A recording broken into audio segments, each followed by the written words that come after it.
नमस्कार मित्रों, धर्म मीमांसा चैनल में आप सबका स्वागत है। कृष्णाय वासुदेवाय हरे परमात्मने प्रणतक्लेशनाशाय गोविंदाय नमो नमः। वसुदेव सुतं देवं कंस चाणूरमर्दनम देवकी परमानंदम कृष्णं वंदे जगद्गुरुम। मित्रों, आज का दिन बहुत ही महत्वपूर्ण है और यह है एक भारत के महान देशभक्त जो बहुत ही बड़े बौद्धिक भी हैं। जितने बड़े बौद्धिक हैं उतने ही बड़े देशभक्त हैं, वीर हैं, साहसी हैं और बहुत ही शांत चित्त से जिन्होंने जीवन भर राष्ट्र के लिए कार्य किया, ऐसे श्री विनायक गोडसे, जिन्हें लोग नाथूराम गोडसे के नाम से ज़्यादा जानते हैं, उनकी पुण्य स्मृति को समर्पित है ये दिन। तो आज के दिन हम उनको उनकी पुण्य स्मृति में भावपूर्ण श्रद्धांजलि देंगे। मित्रों, आज ये जो श्रद्धांजलि दे रहे हैं, इसके पीछे की अपनी पृष्ठभूमि भी स्पष्ट करना आवश्यक है।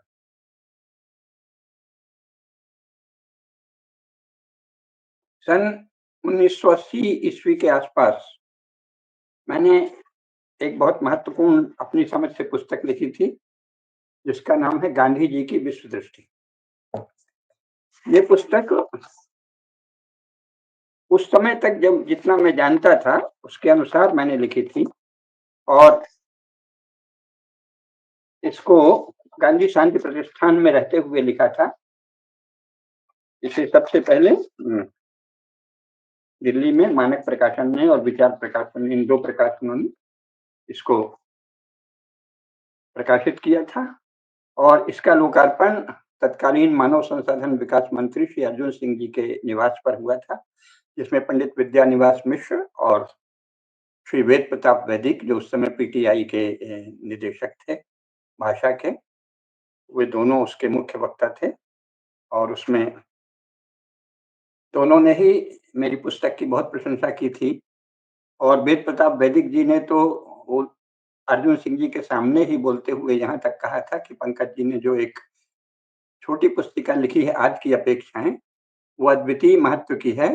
वो जैसा कम्युनिस्टों का, कार्ल मार्क्स का कम्युनिस्ट मैनिफेस्टो है, उसी तरह वो भारत के देशभक्तों के लिए जो स्वदेशी जीवन शैली के लिए कार्य कर रहे हैं, उनके लिए वो अद्भुत पथ प्रदर्शक पुस्तक है। श्री धर्मपाल जी ने उस पुस्तक की बहुत प्रशंसा की थी और पीपीएसटी ग्रुप के एक वैज्ञानिक और पत्रकार बाद में बने जितेंद्र बजाज जी, जो भी पिछले दिनों भारतीय सामाजिक विज्ञान अनुसंधान परिषद के अध्यक्ष भी हुए, उन्होंने भी कहा था कि ये पुस्तक तो ऐसी है कि हमारे पीपीएसटी यानी people's oriented science and technology group जो था चेन्नई में, उसका भी मानो यही एक घोषणा पत्र या नीति दस्तावेज हो सकता है, ऐसी ये पुस्तक है। रंगनाथ रामचंद्र दिवाकर, जो कभी राज्यपाल रहे थे और गांधी शांति प्रतिष्ठान के अध्यक्ष थे, जिन्होंने श्री अरविंद की जीवनी भी लिखी है महायोगी नाम से, उन्होंने इस पुस्तक की बहुत प्रशंसा की थी और कहा था कि ये सर्वसमावेशी पुस्तक है। और मेरी इस गांधी जी की विश्व दृष्टि पुस्तक की प्रशंसा तत्कालीन कांग्रेस पार्टी के महासचिव थे पंडित जनार्दन द्विवेदी जी, उन्होंने भी उसकी भूमिका लिखी, बहुत प्रशंसा की। उस समय तक जब मैंने संपूर्ण गांधी वाङ्मय को ठीक से पढ़ा था अच्छी तरह, लेकिन अपने आसपास के परिवेश से भी प्रभावित था और उस समय तक जितना जानता था उसके आधार पर मैंने ये पुस्तक लिखी।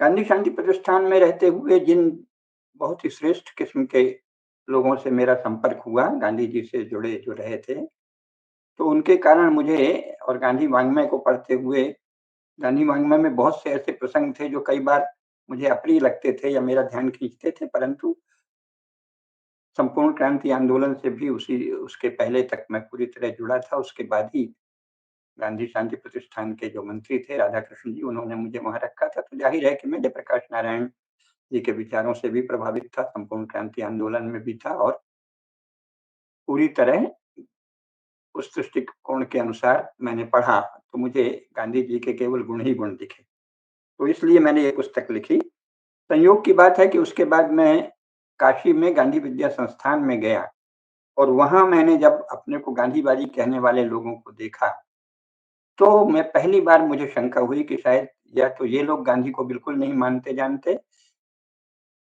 और नहीं तो मैंने गांधी जी को गलत समझा। मैंने देखा कि वहाँ ऐसे-ऐसे लोग हैं जो मज़हबी उग्रवाद और क्रिश्चियन मिशनरीज़ के विस्तारवाद और हिंदू द्रोह के भरपूर समर्थक हैं और फिर भी अपने को गांधीवादी कहते हैं। इतना ही नहीं उन्होंने एक घोषित कम्युनिस्ट जो था दीपक मलिक उसको अवैध रूप से समानांतर रूप से अपने परिसर में घोषित कर दिया कि ये गांधी विद्या संस्थान का डायरेक्टर है, जो कभी भी सिवाय उस समय के जब स्वयं जज साहब ने निरीक्षण के लिए संस्थान का दौरा किया उसके पहले तक तो कभी संस्थान के भवन के भीतर प्रवेश भी नहीं कर पाया, ऐसे व्यक्ति को अवैध रूप से गांधी विद्या संस्थान का निदेशक घोषित कर दिया, जो हमेशा रिवॉल्वर लटका कर आता था गांधी विद्या संस्थान में। तो मुझे भारी शंका हुई कि कहीं कुछ गड़बड़ है। यद्यपि जेपी अमृत महोत्सव के संदर्भ में मैं उन्हीं लोगों के साथ, अमरनाथ मिश्र तथा अन्य लोगों के साथ मैंने अ, यात्राएँ की थी, पदयात्राएँ भी की थी। उसके पहले मैंने उदान आंदोलन में भी थोड़े समय पदयात्रा की थी, थोड़े ही दिनों के लिए और ज़ाहिर है कि मैं तब तक गांधी विचार से काफ़ी अभिभूत था, लेकिन मुझे अचानक शंका होने लगी। फिर जब मैंने देखा कि एक कम्युनिस्ट झुकाव वाले प्रांतीय स्तर के पुलिस अधिकारी जो हैं, वो उन लोगों के पास आते हैं, उन कम्युनिस्ट झुकाव वाले तथाकथित गांधीवादियों की सभा में और वहाँ नक्सलवाद को इतना प्रोत्साहन देते हैं कि वहाँ नक्सली सक्रिय हो जाते हैं और फिर वो पीएसी की एक भरी पूरी बस को भी बम से उड़ा देते हैं और फिर भी ये लोग गांधीवादी बने रहते हैं। तो और उसकी जाँच तक की माँग नहीं करते। तो ऐसे सब तरह-तरह से झूठ, छल और उत्पात और देश विरोधी गतिविधि और विशेषकर हिंदू धर्म के प्रति विद्वेष चारों तरफ देख के मुझे शंका हुई। और फिर जब मैंने ट्रांसफर ऑफ पावर के डॉक्यूमेंट्स विस्तार से पढ़े, तो मुझे सब कुछ स्पष्ट हो गया और मेरे चित्त में ये बहुत स्पष्ट हो गया कि गांधी जी योजनापूर्वक अंग्रेजों के साथ मैत्री निभा रहे थे और उनमें एक राजनीतिक महत्वाकांक्षा थी कि इस देश को मैं ही राजनीति में मार्गदर्शन दूँ, संचालित करूँ और इसलिए उन्होंने बहुत से ऐसे काम किए जो भले ही देश के विरुद्ध थे, लेकिन जिसमें उनका वर्चस्व स्थापित होता और जो अंग्रेजों के साथ मिलीभगत से लिए गए निर्णय थे। तो तब मुझे बहुत ही आश्चर्य हुआ और मेरा गांधी जी को लेकर विचार बदलने लगा। अन इसके बाद फिर अन्य आंदोलन भी अ, हुए और फिर जब मैं प्रोफ़ेसर कुसुमलता केडिया जी ने मुझे एक पुस्तक दी अभी पिछले दिनों, वो बहुत दिनों से उनका संपर्क था और वो गांधी जी के बारे में बहुत ही तथ्यपूर्ण उद्घाटन करती थीं। और बहुत ही प्रामाणिक प्रोफ़ेसर कुसुमलता केडिया जी तो हम सभी जानते हैं कि वो बिना तथ्यों के आधार पर, बिना साक्ष्यों के आधार पर, बिना प्रमाणों के आधार पर एक भी शब्द नहीं बोलती और वो स्वयं किसी समय गांधी जी के विचारों से इतनी प्रभावित थीं कि काशी हिंदू विश्वविद्यालय की अपनी प्राध्यापकी छोड़कर गांधी विद्या संस्थान में समाज विज्ञान की प्राध्यापक होकर पहुँच गई थीं और वो उनके एकादश व्रतों में से कई व्रतों का पालन करती थीं, ब्रह्मचर्य, संयम, सत्य, अहिंसा, ज़मीन पर सोना, अस्वाद व्रत का भी उन्होंने पालन किया, जिसका कि वहाँ के तथाकथित गांधीवादियों में से अधिकांश बिल्कुल पालन नहीं करते थे। तो ऐसी जो स्वयं भी गांधी विचारों से अनुप्राणित प्रोफ़ेसर कुसुमलता केडिया जी थीं, जब उन्होंने स्वयं अध्ययन करके बहुत से तथ्य रखे, तब मुझे और भी ज़्यादा लगा कि भई महत्वपूर्ण क्या है? महत्वपूर्ण है सत्य और महत्वपूर्ण है धर्म और इसके साथ ही भारत राष्ट्र महत्वपूर्ण है, जिसके हम सब लोग राष्ट्रभक्ति की भावना से जिसके लिए अपनी बुद्धि भर, अपनी शक्ति भर काम करते हैं।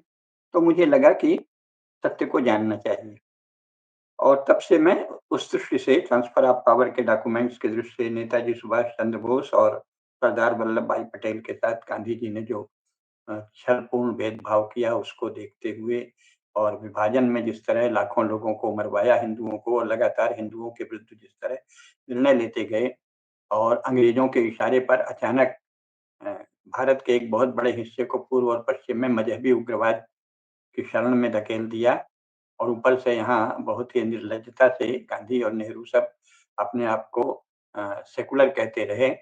जो कि स्पष्ट रूप से मुस्लिम मज़हब की घोर पक्षपातपूर्ण अ, नीति थी, मज़हब परस्ती थी।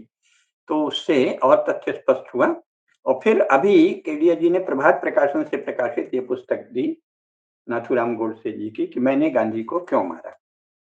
इसको मैं पूरा पढ़ गया, तो मुझे बहुत आवश्यक लगा कि पहले तो मैंने पहले भी गोडसे जी की निंदा तो मैंने कभी भी नहीं की सदा, क्योंकि एक देशभक्त होने के नाते हम अपने देश की सभी सामाजिक, राजनीतिक, सांस्कृतिक गतिविधियों को जितना अधिक जान सकें, उतना जानने का प्रयास करना ही हमारा काम था और उसमें से किसी एक धारा के प्रति समर्पित हो जाओ आँख मूंद कर, ऐसे भी बहुत से लोग होते हैं भावुक, लेकिन बुद्धि प्रधान होने के कारण मैंने सदा प्रत्येक धारा का गंभीरता से अध्ययन किया और उसके गुण दोषों की विवेचना विवेचना की।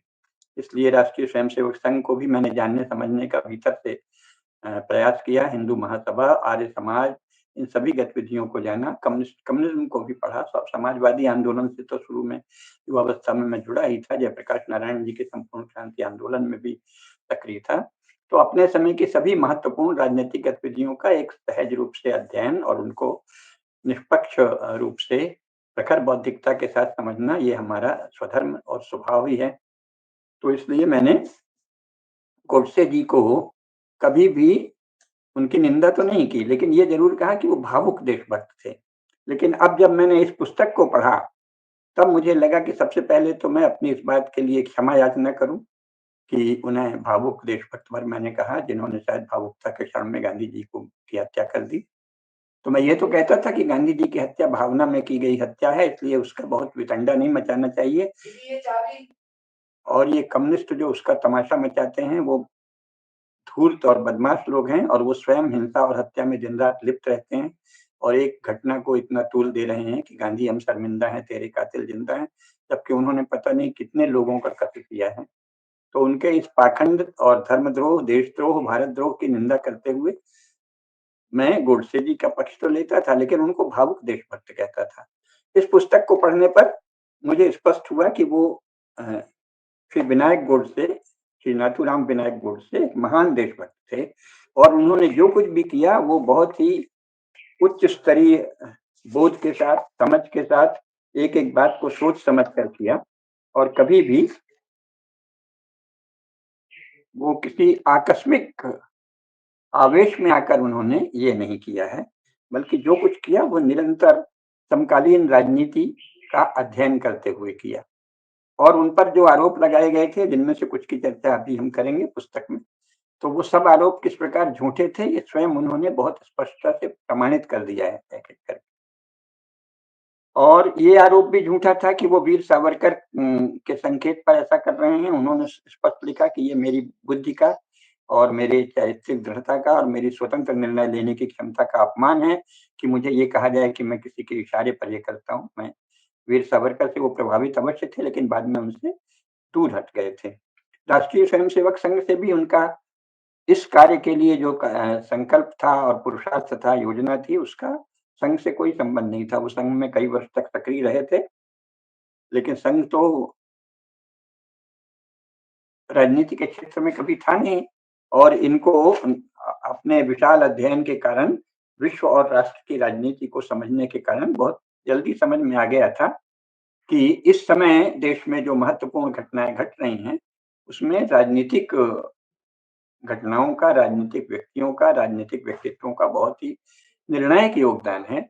इसलिए वो संघ में कुछ वर्षों सक्रिय रहने के बाद फिर चुपचाप उदासीन हो गए थे, क्योंकि संघ के पास कोई राजनैतिक कार्यक्रम उस समय नहीं था और इनको लग रहा था कि राजनीति ही निर्णित कर रही है भारत के भाग्य को और इनका प्रेम तो किसी संगठन से नहीं था ना कि हम संघ को समर्पित हो जाएँ या वीर सावरकर के विचार को समर्पित हो जाएँ, ऐसा नहीं था। वीर सावरकर से, संघ से, सब जगह जहाँ भी वो गए, वो देश के लिए गए, राष्ट्र के लिए गए और जहाँ लगा कि राष्ट्र के लिए इनकी ये सीमा है, इसके बाद ये राष्ट्र के लिए इस समय जो सोच रहे हैं, वो उससे वो असहमत थे, तो उन्होंने अपने को अलग कर लिया। तो ये जो काम वो कर रहे थे, वो कुछ युवा हिंदुत्वनिष्ठ एक संगठन बना बना रहे थे ये लोग और उसकी ओर से ये काम कर रहे थे। यानी इस कार्य के लिए स्वयं श्री नाथूराम विनायक गोडसे स्वयं ही उत्तरदायी हैं। उन्होंने बहुत ही स्वप्रेरणा से, स्वविवेक से और पूरे एक विराट फलक के संदर्भ में भारत की स्थिति देखते हुए और उसमें गांधी जी की विनाशकारी भूमिका जो अत्यंत घातक थी और भी भयंकर हो सकती थी, उसको देखते हुए हत्या पर राजनीतिक हत्या पर कोई भी अ, आकर्षण या विश्वास न रखते हुए भी उन्हें ये लगा कि अब गांधी जी को रास्ते से हटा देना चाहिए, ये देश के हित में है, अन्यथा देश का बहुत बड़ा अनिष्ट होगा। इसलिए इस अत्यंत उदात्त और बुद्धिपूर्ण, विचारशील संकल्प के साथ उन्होंने गांधी जी की हत्या की। गांधी जी के बहुत से ऐसे पक्ष भी इन दिनों सामने आए हैं जो उनके चरित्र के विषय में, उनके व्यक्तित्व के विषय में हिकारत पैदा कर देते हैं, लेकिन वो उन्हें नहीं विदित था क्योंकि अपने किसी भाषण में उन्होंने ऐसा कुछ भी नहीं कहा है।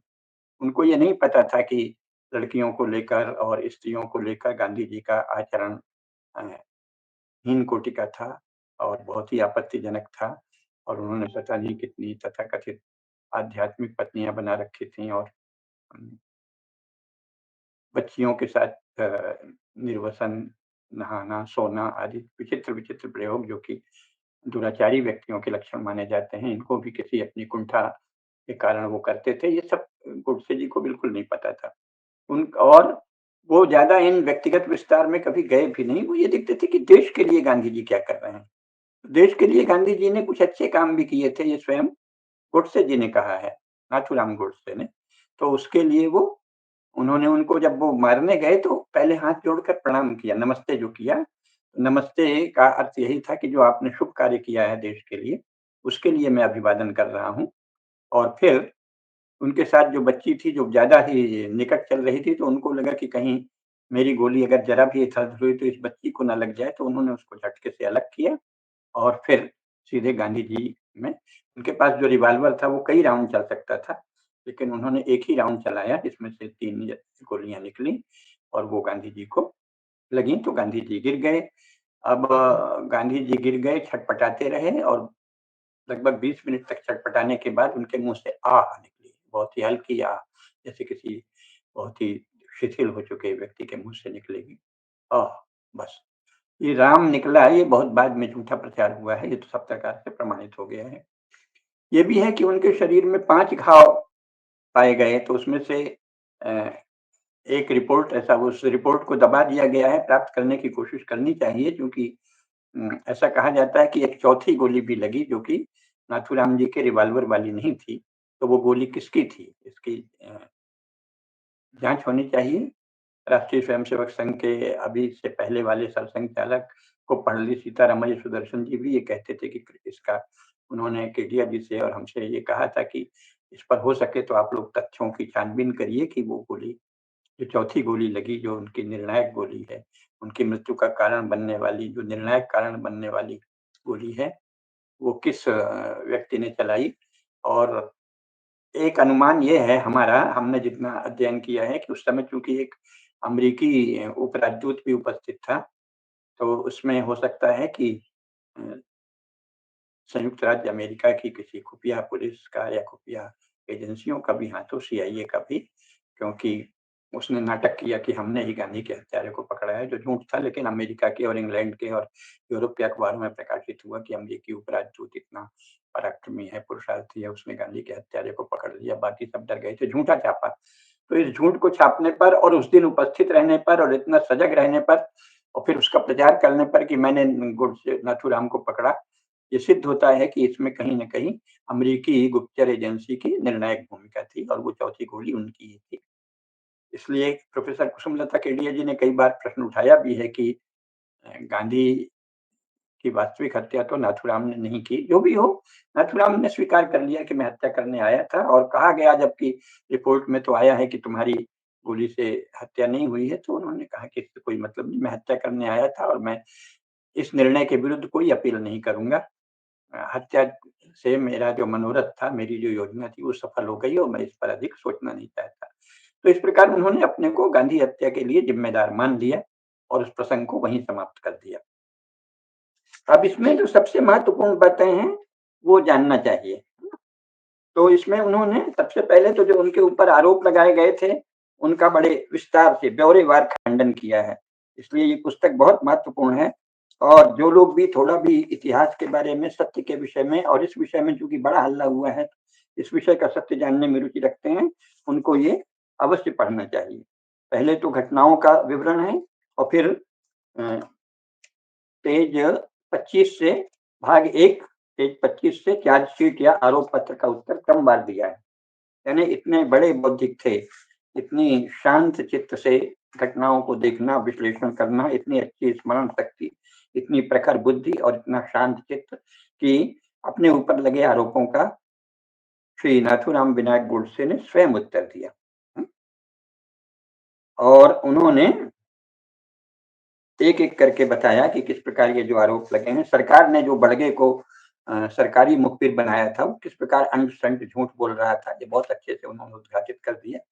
पुलिस जैसा होता है ऐसे मामलों में राजनेताओं के इशारे पर पुलिस एक झूठी रिपोर्ट तैयार करती है और फिर झूठे किस्से गढ़ती है, वस्तुतः वो उसी के कारण केस कमज़ोर हो जाता है। इसलिए अगर गोडसे नाथूराम गोडसे चाहते, तो वो अपील करते तो उनकी फांसी की सज़ा बड़ी आसानी से रद्द हो सकती थी या टल सकती थी।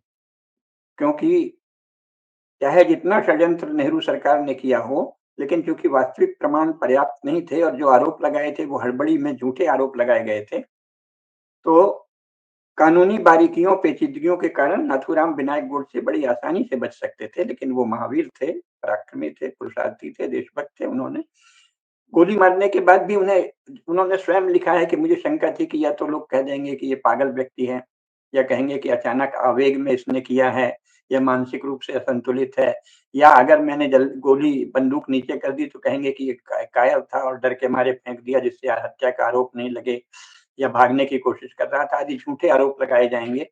सोचिए, हत्या करते समय भी शांत चित्त से उन्होंने ये सब सोचा और केवल एक ही बार वो माने 3 राउंड ही कुल गोली चली, 3 गोलियाँ ही निकली रिवॉल्वर से, जबकि उसमें और भी गोलियाँ थी, उन्होंने उनका कोई अनावश्यक उपयोग नहीं किया और हाथ को ऊपर कर दिया और मतलब रिवॉल्वर ऊपर की ओर किए रहे ताकि लोगों को स्पष्ट हो जाए और फिर उन्होंने स्वयं पुकारा पुलिस, पुलिस। लेकिन जो पुलिस के लोग उपस्थित थे वो इतने डर गए कि उन्होंने सुना ही नहीं और सब दूर हट गए उनसे डर के मारे। उस उसका उन्होंने वर्णन किया। फिर थोड़ी देर बाद उन्होंने फिर कहा पुलिस, पुलिस और फिर उन्होंने कहा एक व्यक्ति ने गुस्से में उनसे कहा कि मैं तुझे वो रिवॉल्वर लोगों ने अचानक जब उन्होंने फिर कहा कि पुलिस, पुलिस तो पुलिस ने ली रिवॉल्वर, लेकिन फिर तुरंत ही उस पुलिस से कुछ अन्य लोगों ने जो उनके परिचित रहे होंगे पुलिस वालों के फट से रिवॉल्वर ले ली और वो कई हाथों में रिवॉल्वर चली गई। तो उन्होंने बताया कि इसका वो स्विच खुला हुआ है और खतरा है। तो तब फिर एक पुलिस अधिकारी ने उसको अपने नियंत्रण में लिया और इस तरह से उन्होंने बताया है कि कहा तो पहले सब डर गए और मुझे पूरी शंका थी कि कह दिया जाएगा कि ये तो भागने की कोशिश कर रहा था, लेकिन फिर भी हुआ वही झूठा आरोप एक एक पुलिस के एक सिपाही को कहा गया कि इन्होंने पकड़ा और वो तो भागने की कोशिश कर रहे थे, तो उसको कीर्ति चक्र भी दे दिया। तो इससे पता चलता है कि गांधी हत्या जो है वो नेहरू सरकार के लिए एक वरदान सी हुई। उसके बाद उन्होंने चित्पावन ब्राह्मणों को महाराष्ट्र में, गुजरात में और दक्षिण भारत में भी और कई जगह उत्तर भारत में भी बड़ी संख्या में मारा, कई ब्राह्मणों की हत्याएँ की, बहुत बड़े दंगे किए, संघ के से जुड़े हुए लोगों के घरों में भी पत्थर फेंके, हिंदू महासभा के लोगों को भी तंग किया, वीर सावरकर झूठा आरोप लगाकर बंद किया, प्रमाण न मिलने पर काफ़ी दिनों बाद उन्हें छोड़ा गया। तो राष्ट्रीय स्वयंसेवक संघ पर प्रतिबंध लगा दिया और राष्ट्रीय स्वयंसेवक संघ के सरसंघ चालक परम पूजनीय माधव सदाशिव गोलवलकर गुरु जी को भी बंदी बना के रखा गया। जब प्रमाण नहीं मिला तो अंत में छोड़ा गया। तो उनसे कह दिया गया कि इन्होंने देश में वातावरण ऐसा बनाया था कि गांधी की हत्या में तो संघ शामिल नहीं था, ये कहा गया। स्वयं सरकार ने कहा कि गांधी की हत्या में संघ का कोई भी स्वयंसेवक या संघ शामिल नहीं था। परंतु इन्होंने देश में वातावरण बना दिया जिससे हत्या हो गई। यानी जब आरोप लगाना है, सरकार के पास इतनी शक्ति है, वो कैसे आरोप लगा सकती है? ये भी इसको पढ़ने से पता चलता है कि नितांत झूठे आरोप और कांग्रेस सरकार तो इसमें बहुत ही दक्ष रही है कि जो राजनैतिक रूप से जिसका दमन करना है, उस पर कैसे झूठे आरोप लगाना। तो संघ पर इस प्रकार झूठा आरोप लगा के उन्होंने संघ को प्रतिबंधित करने की कोशिश की, लेकिन तब तक देशभक्त बहुत से लोग सक्रिय हो गए, स्वयं द्वारिका प्रसाद मिश्र और पंडित मौलीचंद्र शर्मा, इन सब लोगों ने प्रयास किया कि सत्य सामने आए और संघ के पक्ष में देश में अभूतपूर्व आंदोलन हुआ, तो अंत में उनको छोड़ना पड़ा। मुख्य बात ये है कि जो ये चार्जशीट का इन्होंने उत्तर दिया है, वो हम सब लोगों को जानना चाहिए।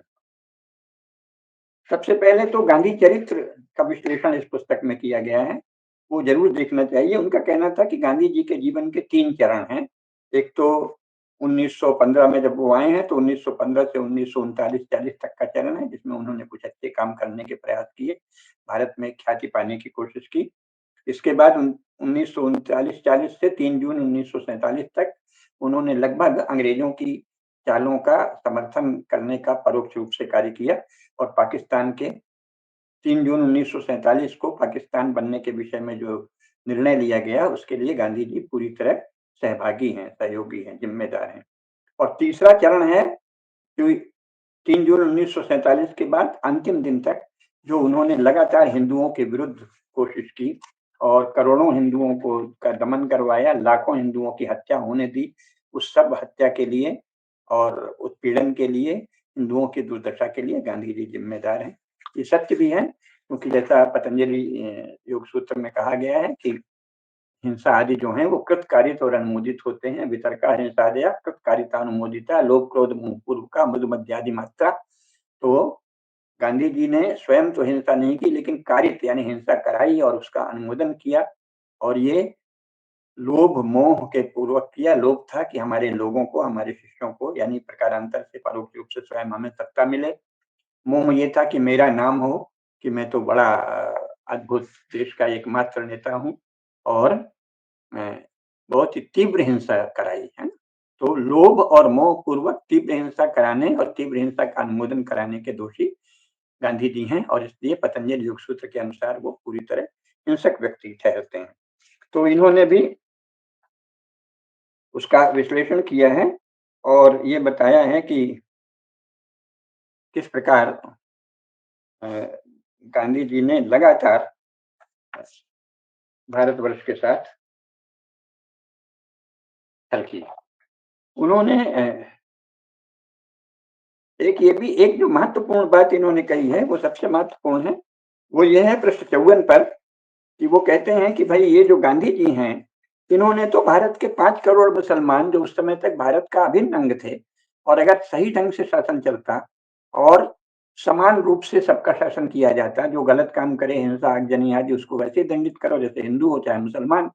निष्पक्ष भाव से अगर सचमुच सेकुलर शासन होता, यानी सचमुच निष्पक्ष और न्यायपूर्ण शासन होता, तो वो 5 करोड़ मुसलमान सब मर्यादित रहते। उनमें से जो उत्पाती होते उनका उनको उचित सजा दी जाती, मृत्युदंड भी दिया जा सकता था, कठोर सजाएं दी जा सकती थी, तो उससे अपने आप भय हो जाता और न्याय मिलता। लेकिन गांधी जी 5 करोड़ मुसलमानों को भारत से अलग कर देने के दोषी हैं 1947 तक। ये बहुत ही महत्वपूर्ण बात है। और उन्होंने कहा कि गांधी जी ने देश को विभाजित करने की नीति चली और अंग्रेजों की मदद की।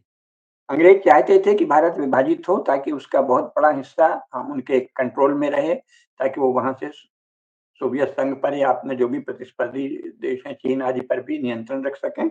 और साथ ही वो बहुत ही महत्वपूर्ण इलाके थे, वहाँ खनिज भंडार भी है, फूल भी, मेवे आदि भी होते हैं, मसाले भी होते हैं,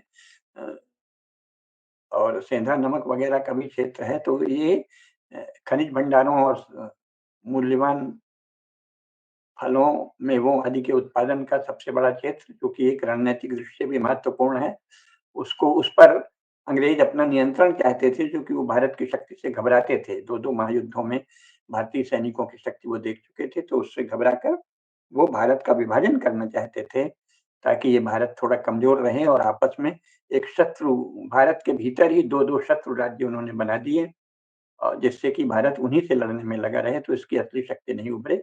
और गांधी जी ने इस प्रकार भारत के भीतर ही शत्रु राज्य खड़े किए जाने में अंग्रेजों की मदद की। तो बहुत ही विस्तार से एक-एक बात का विश्लेषण करते हुए श्री गोडसे, नाथूराम गोडसे जी ने बताया है कि गांधी जी व्यक्तिपरक और स्वार्थपरक थे, और इसको इतने प्रमाण के साथ बताया है कि वो देखते ही बनता है। उन्होंने ये बताया कि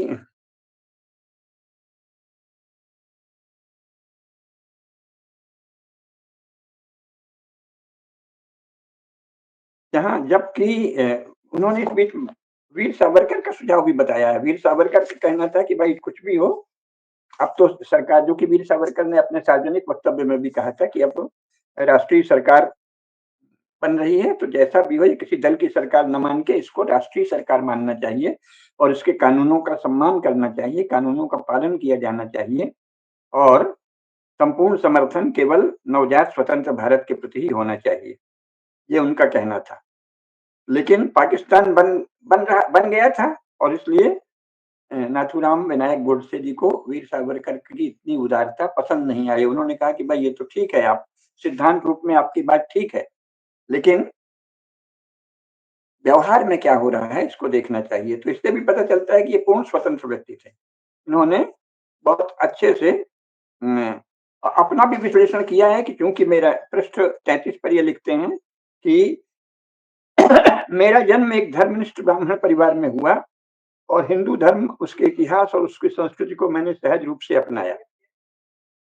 मैंने हिंदू धर्म पर पूर्ण रूप से गर्व किया और समाज की जो भी थोड़ी बहुत भी विषमता आती थी उसके विरुद्ध भी काम किया। जाति विरोधी आंदोलनों में मैं शामिल हुआ और मैंने ये तर्क दिया कि सभी हिंदुओं को समान दर्जा मिलना चाहिए, एक समान सामाजिक और धार्मिक अधिकार दिए जाने चाहिए और पेशे तथा व्यवसाय में योग्यता के अनुसार उच्च या निम्न पद दिया जाना चाहिए, न कि जन्म के आधार पर।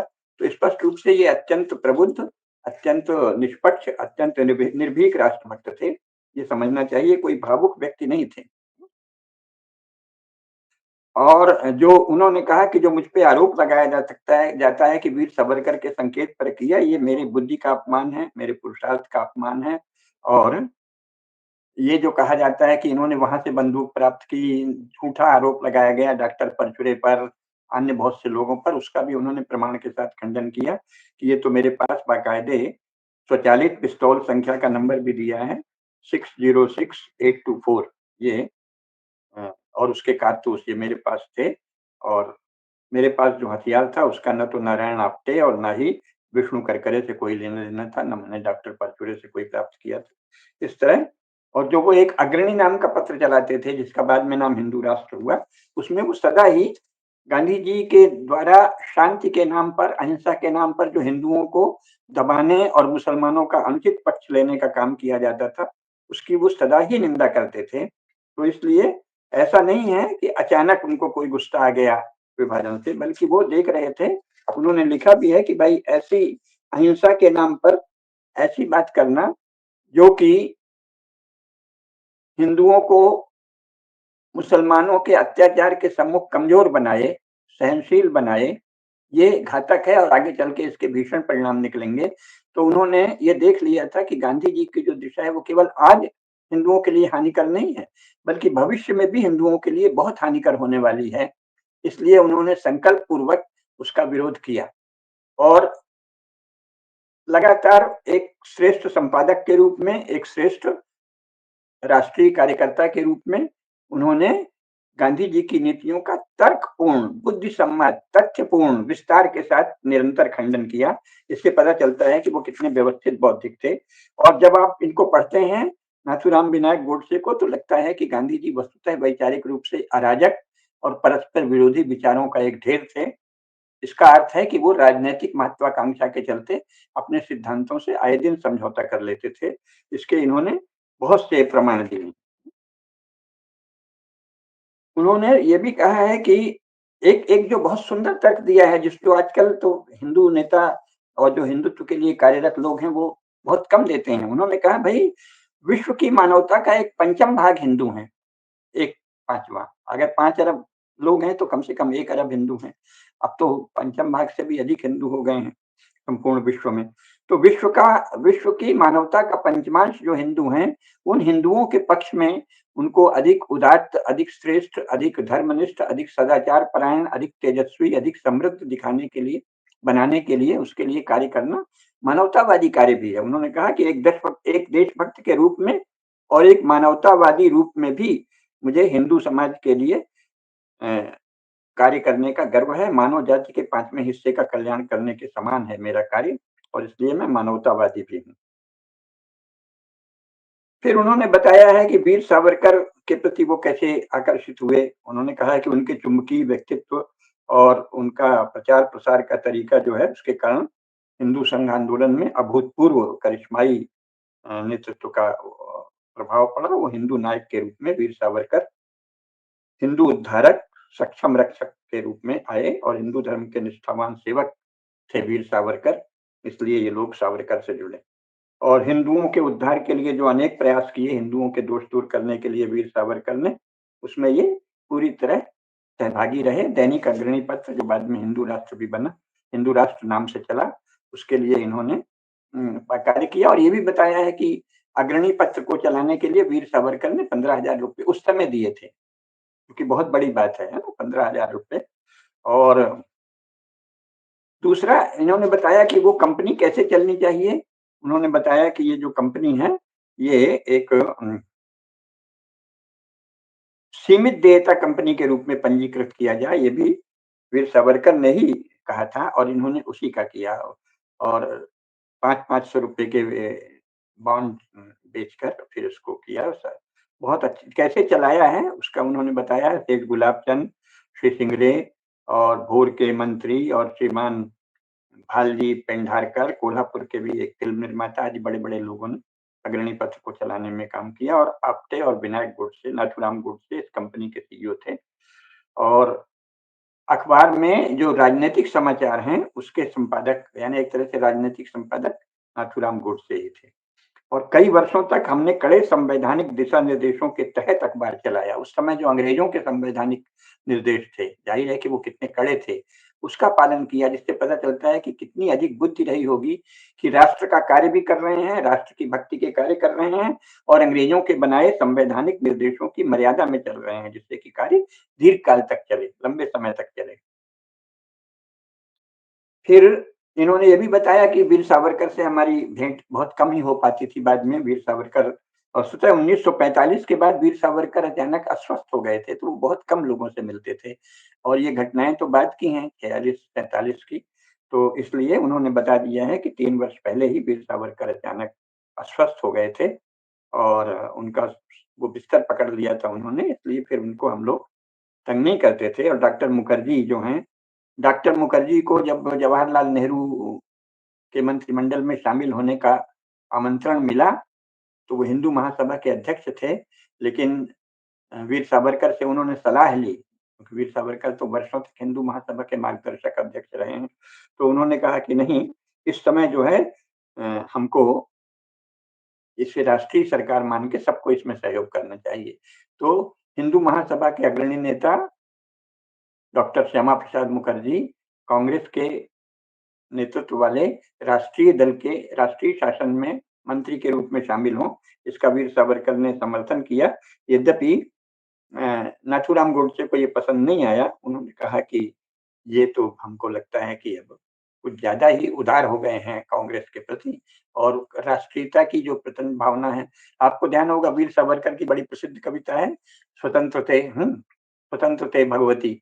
स्वतंत्रता को ही उन्होंने साक्षात भगवती की तरह देखा।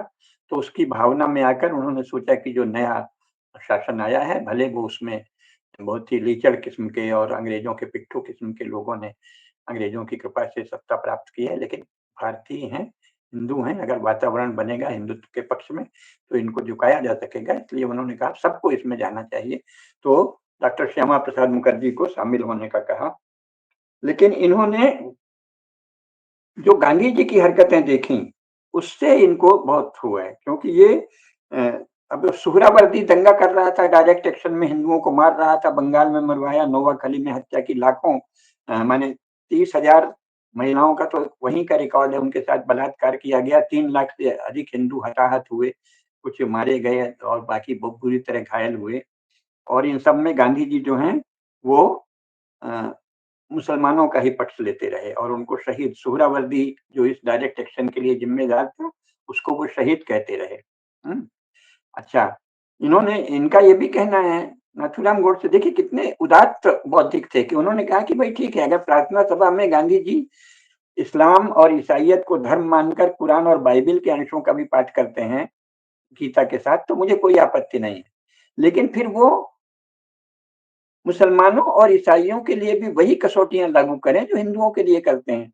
लेकिन इसके स्थान पर केवल हिंदुओं को सहिष्णु बनने उम, की बात करना, जिससे कि मुसलमान इन सहिष्णु हिंदुओं को कुचलते रहें और वो अपना इस्लाम का एजेंडा लागू करें, तो ये बहुत ही गलत काम है। इसके लिए उन्होंने कहा गांधी जी ने बड़ी चालाकी से अम, सारे काम किए। और जब एक बार इन्होंने शांतिपूर्ण गांधी जी के चरित्र का बहुत सुंदर विश्लेषण किया है।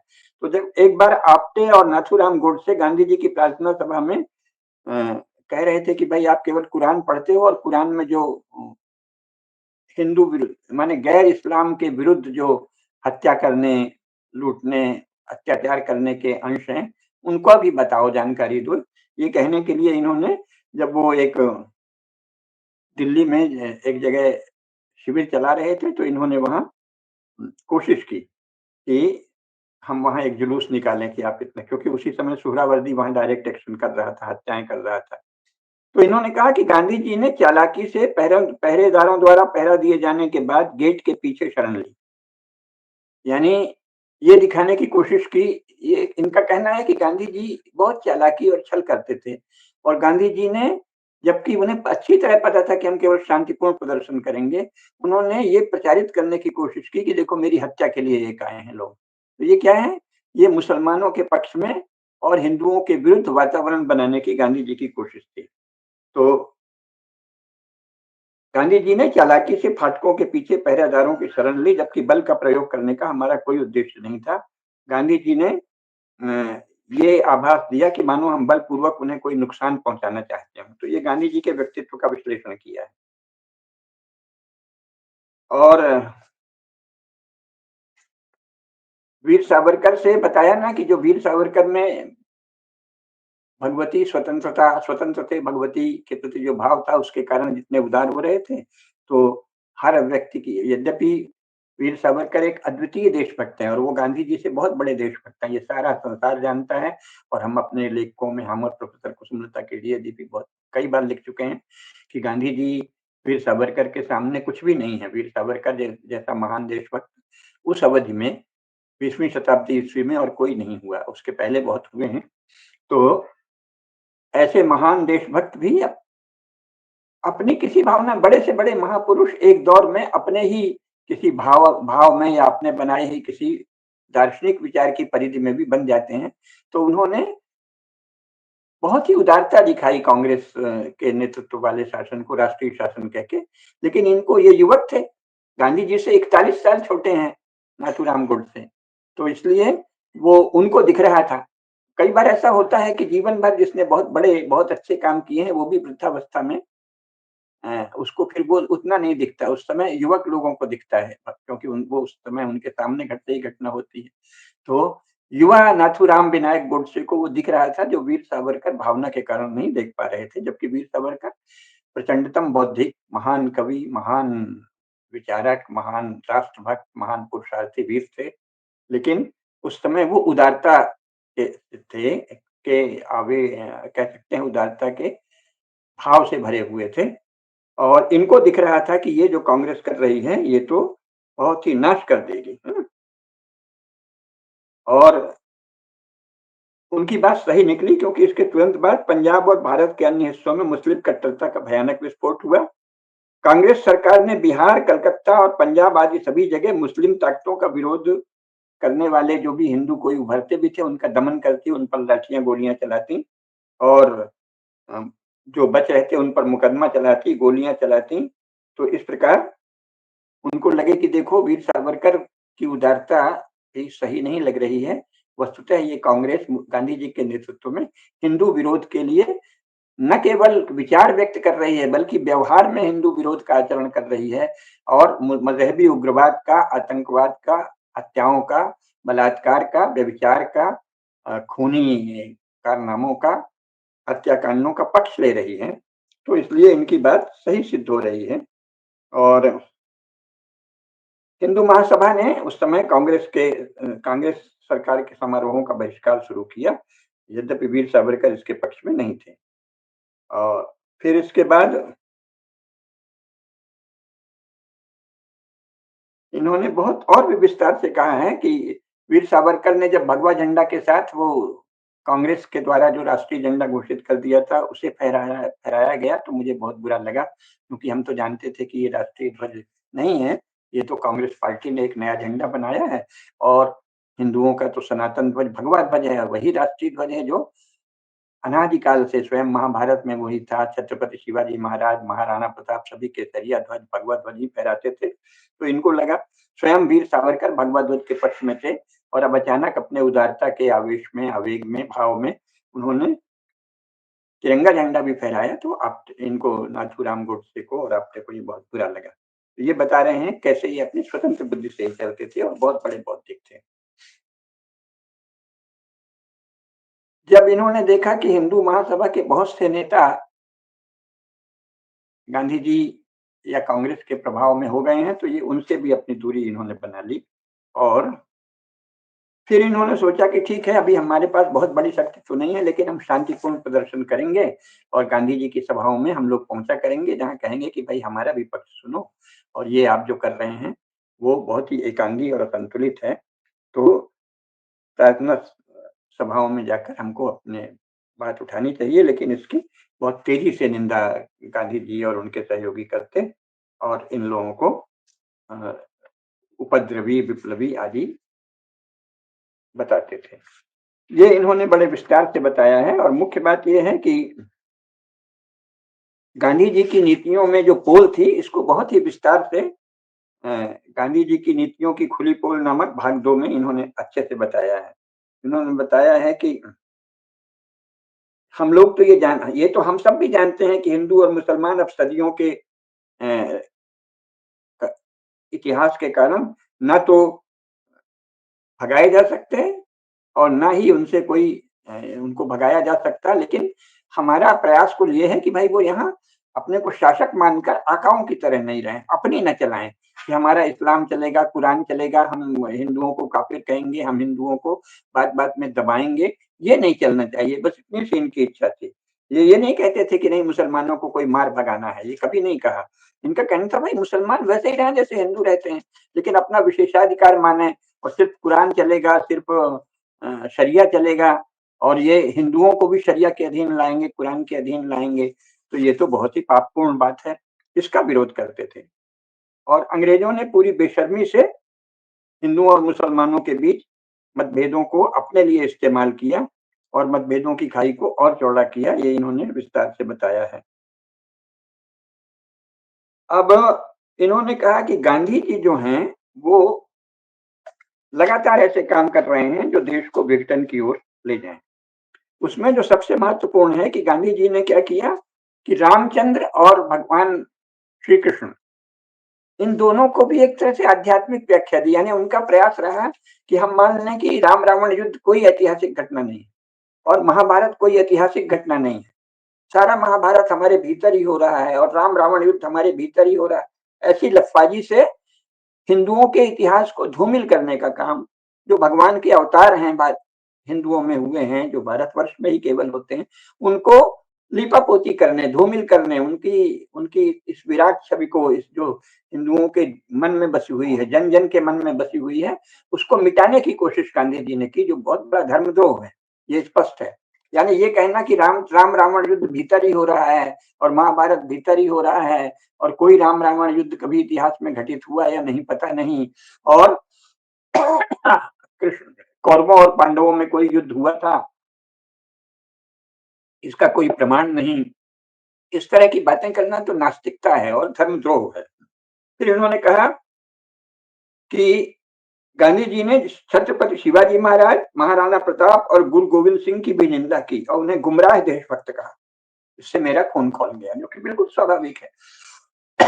अगर कोई व्यक्ति छत्रपति शिवाजी महाराज, महाराणा प्रताप, गुरु गोविंद सिंह इनको गुमराह देशभक्त कहता है तो वो अपराधी है, देशद्रोही है, धर्मद्रोही है, हिंदू धर्म का, भारतवर्ष का, इतिहास का और सत्य का निंदक है और उससे तो विरोध करना उचित ही है। तो इनका खून खौला ये समझ में आता है कि छत्रपति शिवाजी महाराज, महाराणा प्रताप और गुरु गोविंद सिंह को भी गुमराह देशभक्त कहा गांधी ने, जो कि असहनीय अपराध है। फिर इसीलिए नाथूराम गोडसे ने कहा कि गांधी जी एक प्रकार से हिंसक शांतिवादी थे और सत्य और अहिंसा के नाम पर देश में अकथनीय आपदाएं लाने का कारण बने। और फिर उन्होंने ये भी स्पष्ट कहा कि सत्य और अहिंसा आदर्श के रूप में उत्कृष्ट हैं और मार्गदर्शक हैं, लेकिन व्यवहार में इनका पालन करना चाहिए। गांधी जी ने व्यवहार में कभी भी सत्य नहीं बोला, अक्सर बात कह के पलट जाते थे और व्यवहार में अहिंसा का पालन गांधी जी ने नहीं किया, जो तो हम लोग जानते ही है। विभाजन में लाखों हिंदुओं की हत्या के जिम्मेदार गांधी जी हैं, तो गांधी जी तो हिंसक व्यक्ति ठहरे। और ये नाथूराम गोडसे के द्वारा प्रस्तुत तथ्यों से बहुत स्पष्ट हो जाता है। फिर इन्होंने बताया है कि गांधी जी शुरू में ही आए तो उनकी कोशिश थी, गांधी जी की व्याख्या की है, उनकी कोशिश थी कि हम नेतृत्व पा जाएं, एक छत्र हमारा नेतृत्व चले। इसके लिए उन्होंने एक विचित्र बात शुरू की कि सत्याग्रह तो शुरू किया है, लेकिन ये दिखाया कि सत्याग्रह क्या है, कब शुरू होना चाहिए सत्याग्रह, कब बंद होना चाहिए, ये केवल हम तय करेंगे। तो ये तो लोकतांत्रिक तरीका नहीं है ना, कि सत्याग्रही क्या होता है ये भी गांधी जी ही बताएंगे और कोई नहीं जानता कि सच्चा सत्याग्रही क्या है।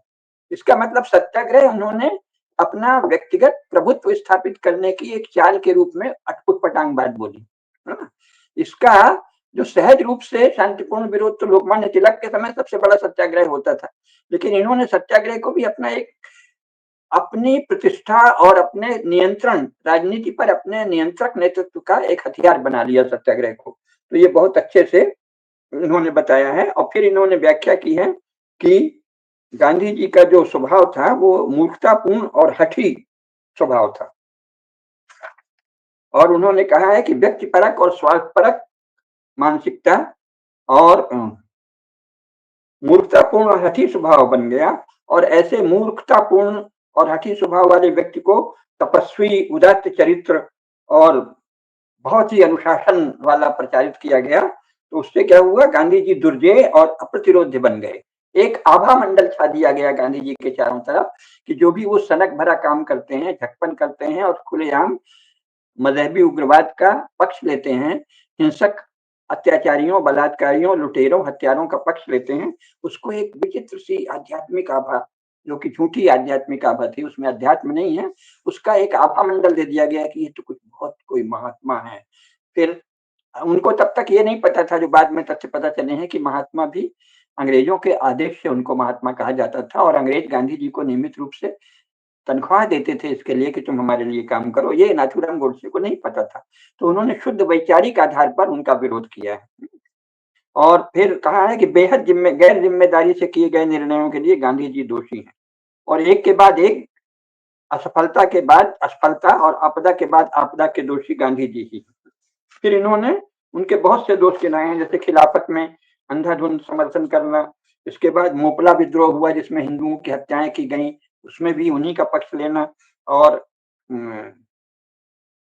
अफगान के अमीर को कांग्रेस के उन नेताओं ने जिनको कांग्रेस के उन मुस्लिम नेताओं ने जिनको गांधी जी ने बड़े दुलार से भाई भाई कह रखा था, शौकत अली आदि, उन्होंने अफगान के अमीर को आमंत्रित किया कि भारत पर आक्रमण करो और भारत के सब मुसलमान तुम्हारा साथ देंगे, और गांधी जी ने इसका समर्थन किया हर तरह से। कहा कि अगर आप आते भी हैं तो भारत में कोई भी आपका विरोध नहीं करेगा। तो इस प्रकार से ये देशद्रोह भी है। फिर आर्य समाज पर गांधी जी ने अकारण आक्रमण किया। ऐसा लगता है कि जब जो ये प्रस्तुत करते हैं नाथूराम विनायक गोडसे, उससे तो नई नई बातें हमारी समझ में आई, क्योंकि ऐसा लगता है कि मुसलमानों के जो नेतृत्व था मुसलमानों का, और जो योजना होती थी इसकी कहीं गांधी जी को जानकारी होती थी, तो वो उसके लिए पहले ही वातावरण तैयार कर देते थे। जैसे खिलाफत में मुसलमानों में एक उन्माद जगाने के लिए उन्हें वातावरण तैयार कर दिया। मेरा मानना है कि अंग्रेजों के इशारे पर उन्होंने भारत के मुसलमानों को इतना उग्र बनाया ताकि अजीब से ढंग से हिंदू मुसलमान टकराहट आगे चल के हो। तो मोपला विद्रोह में भी अंग्रेजों की ही भूमिका रही होगी और गांधी जी उसमें एक सहायक ही सिद्ध हुए। इसके बाद ये जो अफगान के अमीर को भारत पर आक्रमण करने का न्योता देने में गांधी जी की सहमति, मूक सहमति या परोक्ष सहमति, वो स्पष्ट रूप से देशद्रोह आती है। और फिर आर्य समाज, ऐसा लगता है कि आर्य समाज के कारण जो मुसलमानों में परिवर्तन हो रहा था, यहाँ तक कि स्वामी श्रद्धानंद जी ने जामा मस्जिद की सीढ़ियों पर खड़े होकर भाषण दिया, इससे गांधी जी को उनसे द्वेष हो गया और जिन स्वामी शुद्धानंद को उन्होंने ईसा मसीह के समकक्ष महान शिक्षक बताया था, उनकी हत्या की उन्हें शायद भनक हो गई, तो उन्होंने आर्य समाज की निंदा शुरू कर दी, आर्य समाज पर हमला शुरू कर दिया। आर्य समाज पर हमले के कारण क्या हुआ कि सिंध की सरकार ने, जो कि कांग्रेस के नेतृत्व में थी, उसने सत्याग्रह प्रकाश को जब्त कर लिया और प्रतिबंध लगा दिया। और इसके बाद और भी कई जगह गांधी जी लगातार आर्य समाज की निंदा करते रहे, जिससे कि मुसलमानों को प्रोत्साहन मिला और स्वामी शुद्धानंद की हत्या हो गई। तो इस प्रकार से स्वामी शुद्धानंद की हत्या में भी परोक्ष कारण या परोक्ष सहयोग गांधी जी का ही है। स्वामी शुद्धानंद जी की हत्या के लिए गांधी जी भी जिम्मेदार हैं। इसी प्रकार सिंध पृथक्करण 1928 तक जो उस समय घटनाएं घटी, उसका इन्होंने बहुत ही विस्तार से दिया है।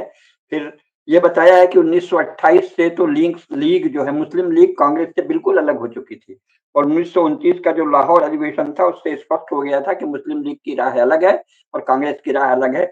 इसके बाद भी पता नहीं क्या नशा था या धुन थी या अंग्रेजों का संकेत था कि गांधी जी लगातार अपने आप को मुसलमानों का भी साथ लेने, मुसलमानों का भी नेता होने के लिए लगे रहे। मुसलमानों ने कभी भी गांधी जी को अपना नेता नहीं माना। यहाँ तक कि शौकत अली मोहम्मद अली ने तो ये भी कहा था कि गलीज से गलीज, कमीना से कमीना मुसलमान भी हमारे लिए गांधी जी से श्रेष्ठ है। लेकिन फिर भी ये क्यों लगे रहे? तो इनके वर्णन में तो लगता है कि कोई चालाकी और हीनता थी, लेकिन मुझे लगता है कि राजनीतिक परिवार में, राज परिवार में, इनका परिवार राज परिवार से जुड़ा हुआ था। एक रियासत के दीवान थे इनके पूर्वज, तो ये राजनीति की सारी चालबाजियां जानते थे। इसलिए अगर ये बार बार मुसलमानों द्वारा हिंदुओं के साथ दगा किए जाने, धोखा दिए जाने, लगातार उनकी उनके विनाश के लिए कार्य करने की के प्रमाण पाकर भी अगर ये मुसलमानों को साथ लेने का दिखावा करते थे, तो इसमें या तो इन्हें किन्हीं संपन्न मुसलमानों का धन सहयोग प्राप्त होता था या अंग्रेजों से कोई सहायता मिलती होगी। राजनेता इतना मूर्ख नहीं होता। और नाथूराम विनायक गोडसे जी ने जो ये कहा है कि वो मुसलमानों को साथ रखने का उन्हें जुनून सवार था, तो मुझे नहीं लगता कि गांधी जी जैसे जैसे अन्यथा आपने चालाक व्यक्ति कहा है, तो गांधी जी जैसा चालाक व्यक्ति किसी जुनून से नहीं, वो कोई हिसाब किताब था। लेकिन जो भी हो, मुसलमान मजहबी उग्रवाद के उन्माद का गांधी जी ने सदा संरक्षण किया और पोषण किया। 1935 में जब भारत सरकार की धारा 93 के तहत गवर्नरों ने कांग्रेस के प्रांतों की सरकारों को अपने नियंत्रण में ले लिया, इसमें गांधी जी की पूरी भूमिका है कि अचानक कांग्रेस ने कहा कि हम शासन में नहीं जाएंगे, तो फिर वहां सारे महत्वपूर्ण पद अंग्रेजों के द्वारा नियुक्त लोगों को मिल गए और मुस्लिम लीग के लोगों को मिल गए, और मुस्लिम लीग उस शासन का फायदा उठाने लगी। तब बजा के ये फिर वहां गए। कैसे ये लगातार जैसे कि मूर्खों का जमात हो, ऐसा कांग्रेस आचरण कर रही थी बार बार। क्यों? क्योंकि गांधी जी उसको हिलाए दे रहे थे, और गांधी जी, मेरा मानना है कि अंग्रेजों के इशारे पर ये सब काम कर रहे थे, ताकि कांग्रेस का भी व्यापक आधार हिंदुओं के बीच नहीं बने। जब युद्ध शुरू हुआ तो कभी इन्होंने कहा कि हम समर्थन करेंगे गांधी द्वितीय महायुद्ध में अंग्रेजों का, कभी विरोध करेंगे। जवाहरलाल नेहरू ने तो खुलकर कहा कि हम मित्र शक्तियों के साथ हैं और नेताजी सुभाष चंद्र बोस का विरोध करते हैं, नेताजी सुभाष चंद्र बोस से मैं लड़ने जाऊंगा। गांधी जी अधिक चालाक थे, तो उन्होंने ऐसा खुल के नहीं कहा, लेकिन बाकायदे युद्ध में अंग्रेजों को सहयोग देना भी जारी रखा। यद्यपि ये भी कहा कि हिटलर और स्टालिन और चर्चिल तीनों समान रूप से युद्ध अपराधी हैं, ऐसे कहा। बोलने में बहुत चतुर थे गांधी जी, लेकिन उन्होंने अंग्रेजों को भारतीय राजाओं, राजकुमारों और साथ ही भारत के कांग्रेस समर्थक लोगों के द्वारा युद्ध में सहयोग देने में पूरा सहयोग दिया। और वस्तुतः संपूर्ण द्वितीय महायुद्ध भारत के संसाधनों के बल पर, भारत के से रसद की आपूर्ति, सामान की आपूर्ति, सैनिकों की आपूर्ति, भारत के 25 लाख सैनिक युद्ध में गए, और हम सब जानते हैं कि बहुत से मोर्चे जो हैं उसमें जयपुर और जैसलमेर और जोधपुर के रिसाले और दूसरी सेनाएं थीं। रेगिस्तानी इलाके में तो केवल भारतीय सेनाएं सफल हुई, अन्यथा तुर्की की सेनाएं बुरी तरह पीट देती अंग्रेजों को। अंग्रेजों को तो लड़ना आता भी नहीं था। तो सारा ही जो द्वितीय महायुद्ध में जो इंग्लैंड फ्रांस वाले जोड़े को विजय प्राप्त हुई है, उसमें मुख्य भूमिका भारतीय सैनिकों की है, और इसमें परोक्ष रूप से गांधी जी भी सहायक बने। तो इन्होंने कहा है कि इन सारी घटनाओं से लगता है जैसे कांग्रेस के पास अपना खुद का कोई दिमाग नहीं है, केवल आडंबरपूर्ण शब्द है। ये सब विस्तार से दिया है। इसके बाद भारत छोड़ो नीति के मामले में किस तरह से लगातार ढुलमुल रहे और अचानक घोषणा कर दी अंग्रेजों भारत छोड़ो और फिर 3 महीने के भीतर ही पूरी तरह कुचल दिया गया और फिर इसके बाद सौदेबाजी हुई, तब ट्रांसफर ऑफ पावर हुआ है। इसी प्रकार शुद्ध भारतीय भाषाओं, संस्कृत और भारतीय मूल के आधार पर हिंदी विकसित हो रही थी, तो गांधी जी ने उसमें भांजी मारी, टांग अड़ाई और कहा कि हिंदुस्तानी चलनी चाहिए, हिंदी नहीं, यानी मुसलमानों के पक्ष में उर्दू बहुल, फारसी बहुल, अरबी बहुल एक अजीब सी भाषा विकसित करने का पक्ष लिया। और जब वंदे मातरम के गाए जाने का मुसलमानों ने विरोध किया तो गांधी जी उसमें भी चुप गए, ठीक है वंदे मातरम मत गाओ। शिवा बावनी जो बहुत ही प्रसिद्ध है, हम सभी जानते हैं, भूषण की कविता है शिवा बावनी, गांधी जी ने उसका उसमें है ना, काशी की कला जाती मथुरा मस्जिद होती, शिवाजी न होते तो सुन्नत होती सबकी, तो गांधी जी ने कहा कि ये तो फालतू है और इसको हटा दो, ये बिल्कुल अच्छा नहीं और हिंदू मुस्लिम एकता के लिए ये बाधक है। तो शिवा बावनी का कांग्रेस के अधिवेशन में कई बार पाठ होता था, उसको गांधी जी ने रोक दिया। और सुहरावर्दी की हत्याओं का हम बता ही चुके हैं, उनको शहीद कहा, ये सब इन्होंने विस्तार से दिया है। दूसरे हिंदू राजकुमारों के विरुद्ध गांधी जी लगातार वातावरण हिंदू राजाओं के विरुद्ध बनाते थे और जैसे जयपुर, भावनगर और राजकोट राज्यों को अपमानित करते थे गांधी जी जानबूझकर, इसमें उन्होंने उदाहरण दिया है।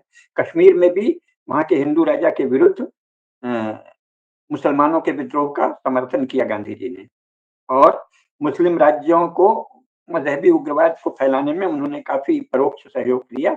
और ग्वालियर में जब मुसलमानों ने उत्पात किया तो हिंदुओं ने वहां ठीक से पीटा मुसलमानों को, तो गांधी जी इससे क्रोध से भरे रहे और महाराजा से मिलने चले गए कि ये आप क्या करते हैं, मुसलमान आपके यहाँ क्यों मारे जा रहे हैं, आप हिंदुओं को रोकते क्यों नहीं। इसी प्रकार जब भूख हड़ताल पर गांधी जी बैठे तो उसका इन्होंने विस्तार से बताया है कि 55 करोड़ रुपए कश्मीर पर जब आक्रमण कर दिया पाकिस्तान ने विभाजन के बाद, तो 55 करोड़ रुपया देने की जो संधि हुई थी वो सरदार पटेल ने रोक दिया। तो गांधी जी उसके विरोध में परोक्ष रूप से, सीधा तो नहीं गए लेकिन भूख हड़ताल पर बैठ गए।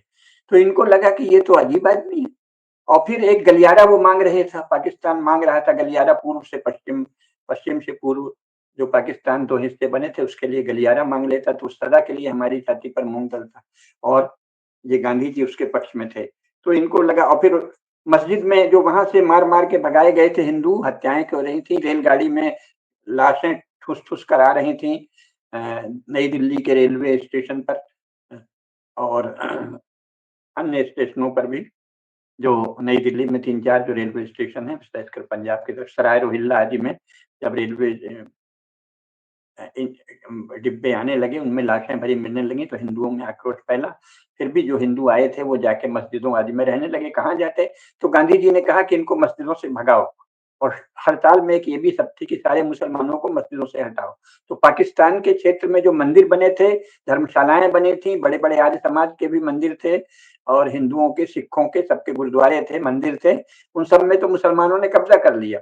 और भारत में थोड़े दिन के लिए जो कड़कड़ाती ठंड में मुसलमान लोग मस्जिदों में छिपे थे, गांधी जी ने कहा कि इनको भगाओ वहां से। तो ये फिर वहां कई इन्होंने वर्णन किया है कि वहां कैसी दशा में शरणार्थी रह रहे थे। मैंने कई परिवारों को ठंड से ठिठुरते कांपते देखा, उस समय दिल्ली में ठिठुरा देने वाली ठंड पड़ रही थी और उस स्थिति में जवाहरलाल नेहरू और गांधी जी के इशारे पर पुलिस भगा रही थी, तो इससे इनका खून खौल गया। पूरे विस्तार से दिया है और तब इनको लगा कि ऐसे में भारत से, भारत को सदा के लिए कमजोर करने वाली जो गांधी की नीति है उसको हटा देना चाहिए और तब मुझे लगा कि गांधी जी को हटा देने में ही भारत की भलाई है। तो ये जो उसमें पेज 111 में उन्होंने लिखा है कि ऐसी परिस्थितियों में हिंदुओं पर मुसलमानों के अत्याचार से छुटकारा पाने का एक ही कारगर उपाय था, वह यह था कि गांधी जी को इस दुनिया से हटा दिया जाए।